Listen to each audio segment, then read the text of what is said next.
la conscience de l'ego qui vit la mort astrale. Un ego qui a une conscience astrale ne perd pas la conscience de tout d'un coup, lorsqu'il quitte son véhicule matériel, ce qu'on appelle la mort. Lorsque la conscience de l'ego délaisse son corps matériel, il continue son chemin avec son corps astral qu'il habite déjà et qui contient les mêmes interférences ou blocages qu'avant sa mort. Lors du passage de l'ego vers la lumière astrale, celui-ci voit certaines choses, accède à des mémoires et obtient une sorte de vue d'ensemble de sa vie. Il peut donc prendre un recul face à ce qu'il a vécu sur la Terre. La personnalité de l'ego ne change pas drastiquement lorsqu'il arrive dans le plan astral de la mort, malgré le fait qu'il peut vivre des chocs de conscience lors de son passage, ce qui peut élever le taux vibratoire de son corps astral. Mais malgré ceci, l'ego reste impliqué dans ces effluves astrales non réglés. Cela fait en sorte que son évolution mémorielle continue dans le plan astral. Voici un exemple. Normalement, un individu qui a des troubles d'alcoolisme va continuer à boire lorsqu'il deviendra un ego mort en astral, comme il le faisait lorsqu'il habitait un corps physique dans la matière.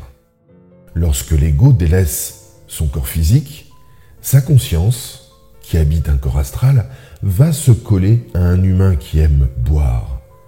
Cet ego mort devient alors une interférence astrale sur l'ego incarné qui, tout comme lui, ne peut pas supporter l'entièreté de sa propre lumière.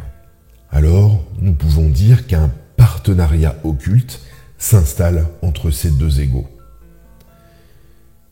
Voici un autre point important à comprendre.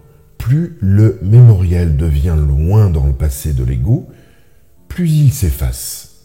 C'est comparable à l'adulte qui ne se rappelle peu ou pas de ses années d'enfance. Il lui reste surtout le résultat actualisé de son évolution, et c'est parfait ainsi.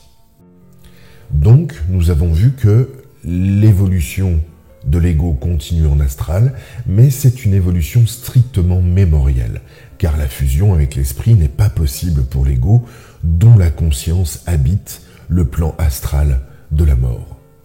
En conclusion, lorsque la conscience de l'ego délaisse son corps matériel, il continue son chemin avec son corps astral qu'il habite déjà. Au plaisir, Sandra Vimont.